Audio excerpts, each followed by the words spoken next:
Josh Ramsey had a secret. I mean, how does a kid in grade 11 even get wrapped up in heroin? There's a lot of stuff like that that's way more available than people think it is. He hid his addiction from everyone, including his bandmates. Josh would sort of periodically disappear for like months on end, and everybody, like at the time I was like, I didn't really know much about it. When his addiction began to affect his health, people started to notice. I think it became pretty obvious to everyone that I had some sort of problem when, like, between grade 11 and grade 12, in that summer in between, I lost like 75 pounds. Failed interventions forced his family to give him a final ultimatum: go to rehab or get out of the house. I just planned on going to this treatment center to like get everyone off my back, and then I was gonna come back out and go right back to drugs again and stuff, and that was my plan.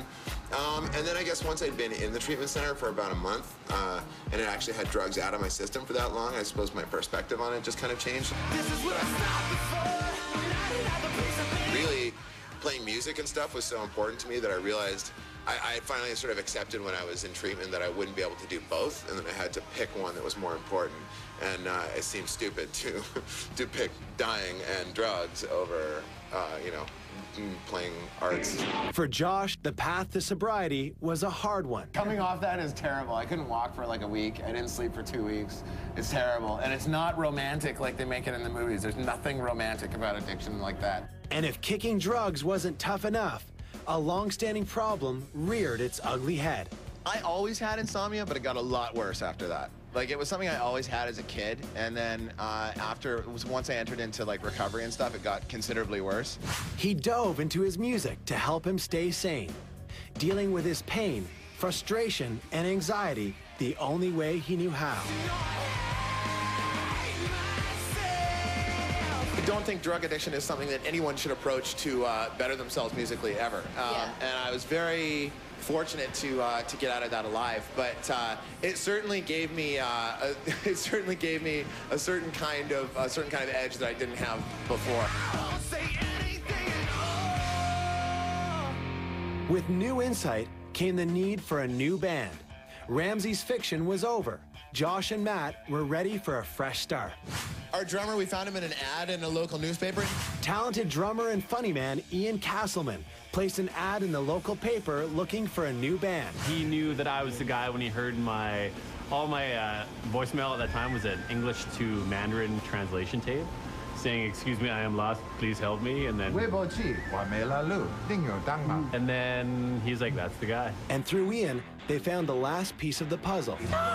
Bassist Mike Ailey. I was Ian's roommate, and I remember the band was looking for a bass player, so I was going out and helping on auditions. We do interviews, and I'm like, nope, not that guy. No, he's no good. Oh, it's definitely not that guy. And then eventually I was like, maybe I'm the guy. After Mike got the audition, we didn't actually tell him he was in the band. He was about a half a block away, and I was like, "Mike, do you want to be in the band?" And he turned around and was like, "Yeah." And I was like, "Okay." And then I just left. Very official. So with Mike Ailey on board, they had their band. All they needed was a new name. I keep telling everybody this. When we chose the band name, the only reason we picked it was because all the other names were taken. Marianas Trench have consistently dodged all questions about their band's name. It's like, we kept coming up with really good ones. Like, I remember the day Ian came in and was like, "Dude, we should be called Aerosmith." And I was like, "Yes!" And then we Googled it and it was like, "Oh, that's taken." Even we're like, maybe we should call it J Retard. And then like that guy, you know, he already exists. There's another one where you came in with a different CD. I was holding one too, and I was like, "You too?" Yeah. And then we were like, "That's You a good too. name." Yeah. And then that was taken. It was either that or we were just gonna be blank. It was just gonna be like, you know, when you read a script and it says like dramatic pause, we were just gonna be silence. Truth is not attainable with you boys, is it? No. Whether they were representing the deepest part of the ocean or named on a whim, Marianas Trench was born.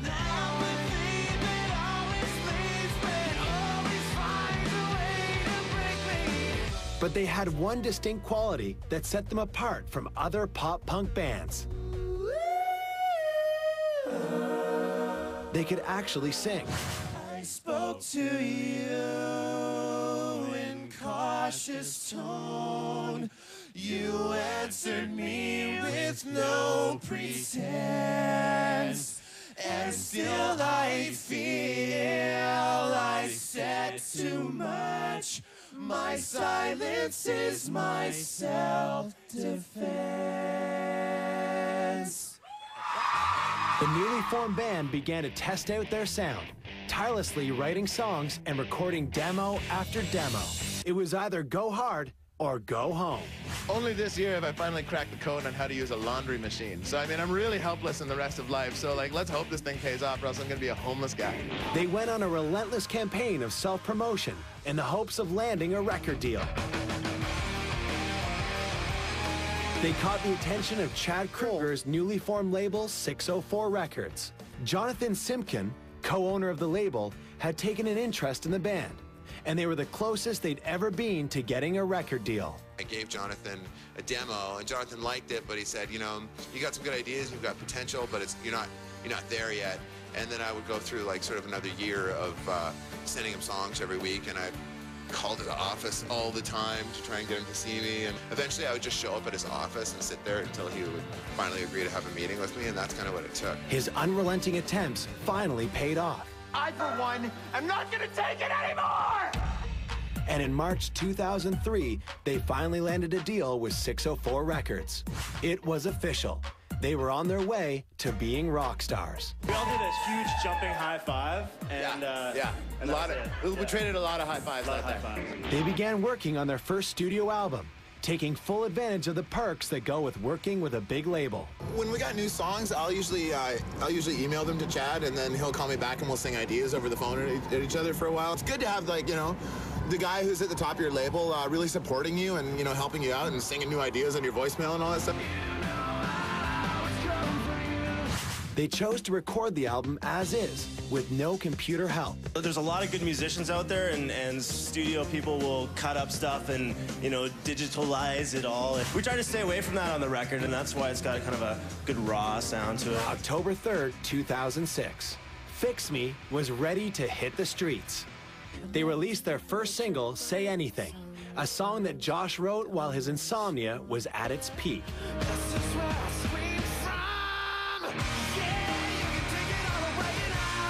However many nights in a row of like not sleeping, I just sat up and I just wrote down all these words that turned out to be that song, and I wasn't really even thinking about it as a song. I was just writing to do something that wasn't sitting in bed being frustrated. They released a second single, Decided to Break It.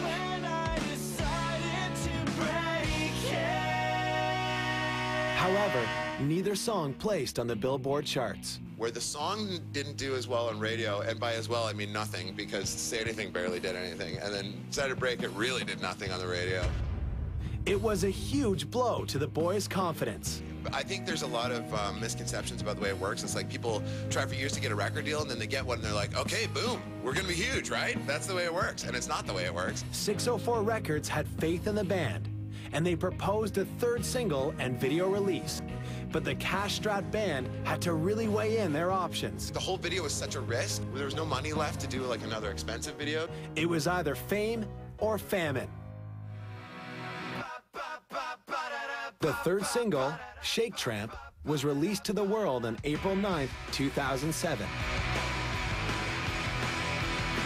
But like the saying goes, third time's a charm.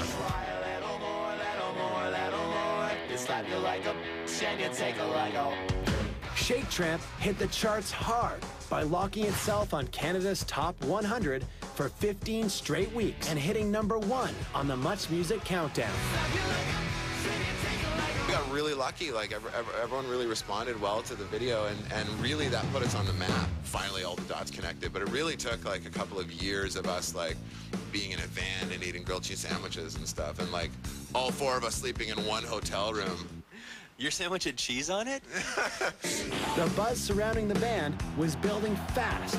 Fans and industry alike were eager for the next taste of Marianas Trench. But instead of giving in to their hype, they decided to take their time for the second release. It was a risky move in a cutthroat business where fame doesn't wait.